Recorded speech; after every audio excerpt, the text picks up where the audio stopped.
इससे पहले जिस कानून पर वक्फ बोर्ड काम कर रहा था वो था 1964 एक्ट।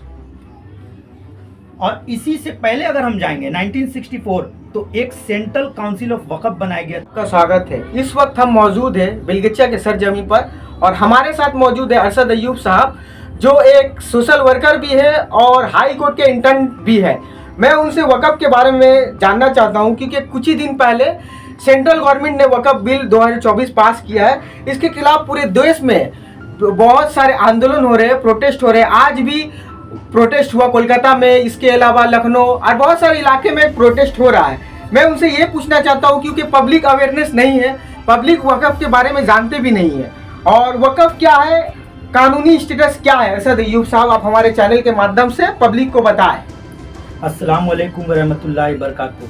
सबसे पहले मैं बोलते हुए इंडिया का शुक्रगुजार हूँ जिन्होंने मुझे ये मौका दिया है कि मैं वक्फ के बारे में अपनी राय आवाम के सामने ला सकूँ और एक अवेयरनेस पैदा कर सकूँ।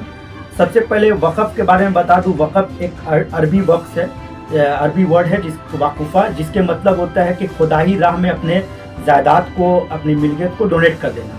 यानी जो लोग अपने मिल्कियत को अल्लाह के नाम पर डोनेट कर देते हैं उसे हम लोग वक्फ कहते हैं और इसकी आमदनी इंसानियत की भलाई के लिए इस्तेमाल किया जा सकता है। और ये डोनेशन जो होता है सिर्फ रिलीजियस पर्पस पे नहीं बल्कि सोशल पर्पस पे भी हो सकता है। मिसाल के तौर पर आप मस्जिद तो बना सकते हैं, मदरसे बना सकते हैं, उसके अलावा आप स्कूल भी बना सकते हैं, इसके अलावा आप हॉस्पिटल्स भी बना सकते हैं। यानी इंसानियत की भलाई के लिए अल्लाह के नाम पर डोनेट की हुई ज़मीन को हम लोग वक्फ कहते हैं। और कानूनी स्टेटस की जहाँ तक बात करें तो चूँकि सबसे पहले हम बताएं कि वक्फ कॉन्सेप्ट कहाँ से आया, तो हमारे जो धार्मिक किताब है कुरान, उसके सूरह आले इमरान चैप्टर 3 वर्स 93 में अल्लाह ताला फरमाते हैं कि अगर आप अच्छाई और भलाई की राह में चलना चाहते हैं तो आप अल्लाह के नाम पर डोनेट करें।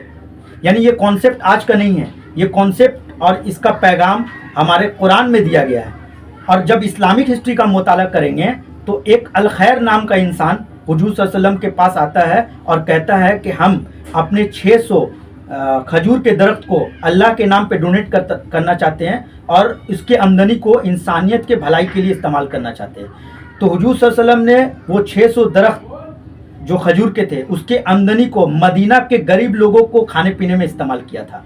उसके अलावा जब हम इस्लामिक हिस्ट्री का और मुताला करेंगे दौरे खिलाफत का, तो हज़रत उमर रज़ी अल्लाह ताला अन्हु ने एक जंग में खैबर का एक एरिया जीता और हुजूर सल्लल्लाहु अलैहि वसल्लम के पास जाकर कहा कि ये खैबर जो एरिया है इसे हम अल्लाह के राह में डोनेट करना चाहते हैं और इसकी आमदनी से इंसानियत का भलाई करना चाहते हैं। तो ये कॉन्सेप्ट उस वक्त आया और हुजूर सल्लल्लाहु अलैहि वसल्लम ने उस वक्त एक शर्त रखा कि आप जो भी प्रॉपर्टी अल्लाह के नाम पे डोनेट करते हैं उसे खरीदा नहीं जा सकता है, उसे बेचा नहीं जा सकता है और उसे नस्ल ब नस्ल बढ़ाया नहीं जा सकता है, बल्कि उसको इंसानियत की भलाई के लिए इस्तेमाल करना होगा ता क़यामत तक। अब अगर इसे चूँकि आज़ादी से पहले वो इसी तरह से कानून चल रहा था, बस लोग जो है ओरली कहते थे कि भाई ये ज़मीन हम अल्लाह के नाम पे देना चाहते हैं, इसका कोई रिकॉर्ड नहीं था, यानी इसका कोई कानूनी स्टेटस नहीं था। तो सबसे पहले नेहरू गवर्नमेंट ने 1954 में बाकायदा एक वक्फ एक्ट बनाया और इसका एक स्ट्रक्चर तैयार किया और इसको सबसे ज़्यादा और ताकत दिया गया नरसिम्हा राव गवर्नमेंट के टाइम में 1995। यानी अब जो वक्फ अमेंडमेंट बिल जो अभी एक्ट हो गया 2024 का, इससे पहले जिस कानून पर वक्फ बोर्ड काम कर रहा था वो था 1964 एक्ट। और इसी से पहले अगर हम जाएंगे 1964 तो एक सेंट्रल काउंसिल ऑफ वक्फ बनाया गया था जो इसको रेगुलेट करता है वक्फ बोर्ड का।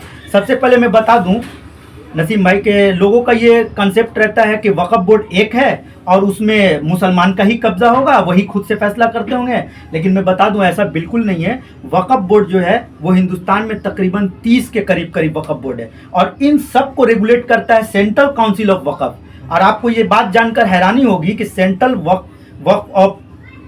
काउंसिल ऑफ वक्फ जो है सेंट्रल लेवल पर, उसमें मिनिस्ट्री ऑफ माइनॉरिटी अफेयर्स बैठते हैं, उसके अलावा 3 MPs बैठते हैं, उसके अलावा उसमें हाई कोर्ट के रिटायर्ड जज, सुप्रीम कोर्ट के रिटायर्ड जज, इस्लामिक ज्यूरिस्प्रूडेंस के एक्सपर्ट बैठते हैं। तो ये सिर्फ एक इस्लामिक एडमिनिस्ट्रेटिव बॉडी नहीं था ये जो इसको रेगुलेट कर रहा था।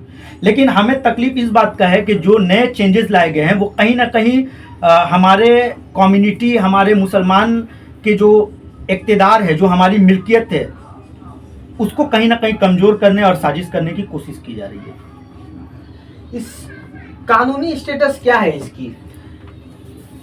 चूंकि 1964 में इस सेंट्रल काउंसिल ऑफ वक्फ को एक स्टैट्यूटरी बॉडी बना दिया गया और इसे बहुत सारा ताकत दिया गया कि आप किस तरह से अपने वक्फ को रेगुलेट कर सकते हैं, अपने वक्फ के प्रॉपर्टी को रेगुलेट कर सकते हैं और हर स्टेट के वक्फ बोर्ड को रेगुलेट कर सकते हैं। लेकिन आज जो बिल पास किया गया है, वक्फ अमेंडमेंट बिल, जिसको एक इमोशनल अटैचमेंट रखने के लिए उसका नाम दिया गया उम्मीद, यानी unified Waqf management efficiency and development, यानी इसको इमोशनल अटैचमेंट रखने के लिए कि ये मुसलमानों की भलाई के लिए ये बिल लाया जा रहा है। तो कहीं ना कहीं इसमें 40 संशोधन किया गया है और 40 संशोधन में कुछ संशोधन ऐसे हैं जो भलाई का काम कर सकते हैं, लेकिन जिस पर मुसलमानों को आपत्ति है, जिससे हमारे कम्युनिटी को आपत्ति है, वो मैं खास तौर से बताना चाहूँगा। जिसकी बुनियाद पर प्रोटेस्ट हो रहा है, यानी आज जो हिंदुस्तान भर में प्रोटेस्ट हो रहा है, कहीं ना कहीं हमारे कम्युनिटी के थ्रू, मुसलमानों के ज़रिए जो प्रोटेस्ट हो रहा है वो कहीं ना कहीं जायज़ है। अब मैं सबसे पहले बता दूं कि वक्फ बोर्ड जो स्टेट का होता है, स्टेट वक्फ बोर्ड, वही रेगुलेट करता है हमारे वक्फ प्रॉपर्टी को स्टेट में। उसके कॉम्पोजिशन पहले क्या थे और अब क्या है। पहले के कंपैरिजन में अब जो चेंजेस लाया गया है उसमें बताया गया है कि जो चीफ एग्जीक्यूटिव ऑफिसर होगा वो नॉन मुस्लिम होगा। चूंकि इस पर ऑब्जेक्शन हुआ ना, तो इस बिल को भेजा गया है ज्वाइंट पार्लियामेंट्री कमेटी में कि आप इसमें तरमीम लाइए। तो उन लोगों ने एक वर्ड को घुमाकर फेंक दिया। क्या घुमाया? वो वर्ड घुमाया कि इसे सेक्रेटरी ऑफ स्टेट के पोस्ट पर दिया जाए, यानी कोई नॉन मुस्लिम नाम यूज नहीं किया, सेक्रेटरी ऑफ स्टेट। अब आप बताइए, चूंकि मुस्लिम माइनॉरिटी में है और राज्य सरकार चूंकि अपने अंडर में ऑफिसर को काम कराती है, तो सेक्रेटरी ऑफ स्टेट राज्य सरकार के अकॉर्डिंगली काम करेगा। तो कहीं ना कहीं एक तरह का ये भी साजिश है। उसके अलावा 2 नॉन मुस्लिम को ऐड किया जाएगा, उसके अलावा 2 औरतों को ऐड किया जाएगा, वुमेन्स को। खैर वुमेन्स तो पहले से भी था।